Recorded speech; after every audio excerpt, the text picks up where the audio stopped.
सभी को मेरा नमस्कार है।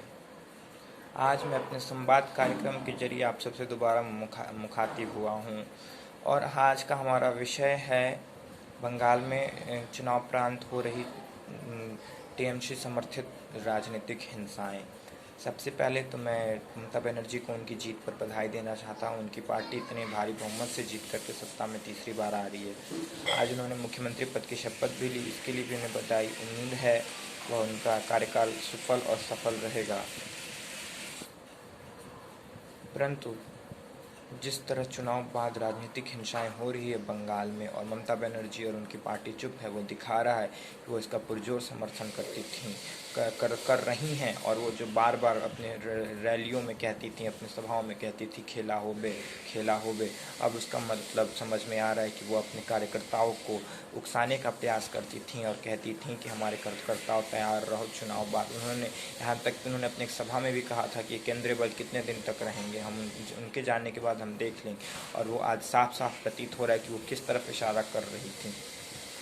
इससे सिर्फ भारतीय जनता पार्टी के कार्यकर्ता ही नहीं शिकार हुए इस राजनीतिक हिंसा के। इस राजनीतिक हिंसा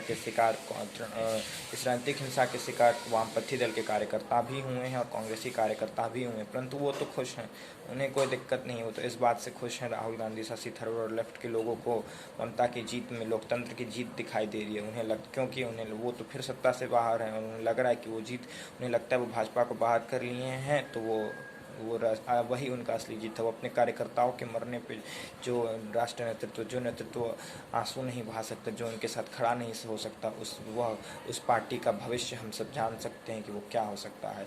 आज मैं उन कार्यकर्ता जितने भी भारतीय जनता पार्टी के कार्यकर्ता इस राजनीतिक हिंसा में शहीद हुए हैं, मैं उन सबको प्रणाम करता हूं और कहता हूं उनका यह बलिदान व्यर्थ नहीं जाएगा। जनता देख रही है। ममता दीदी, याद रखिएगा, आपने चुनाव के तुरंत बाद ये हिंसा शुरू कर दी है और ये हिंसा तुरंत शुरू कर दी। जनता अगली बार इसका जवाब देगी।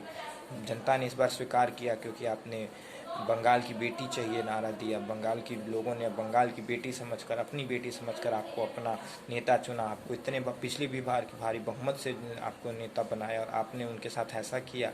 याद रखिएगा, जनता जनार्दन होती है लोकतंत्र में, आपको जवाब मिलेगा।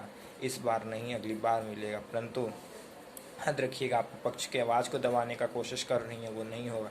भारतीय जनता पार्टी के कार्यकर्ता और उनका नेतृत्व और हमारे जितने भी विधायक चुन करके आए हैं, सब जनता की आवाज़ बन करके सदन में उठाएंगे और आपके द्वारा हो रही तृणमूल कांग्रेस द्वारा प्रायोजित राजनीतिक हिंसा का जवाब देंगे और जनता भी आपका जवाब देगी। अगली बार देख ली जनता ने आपका असली रूप क्या है। तो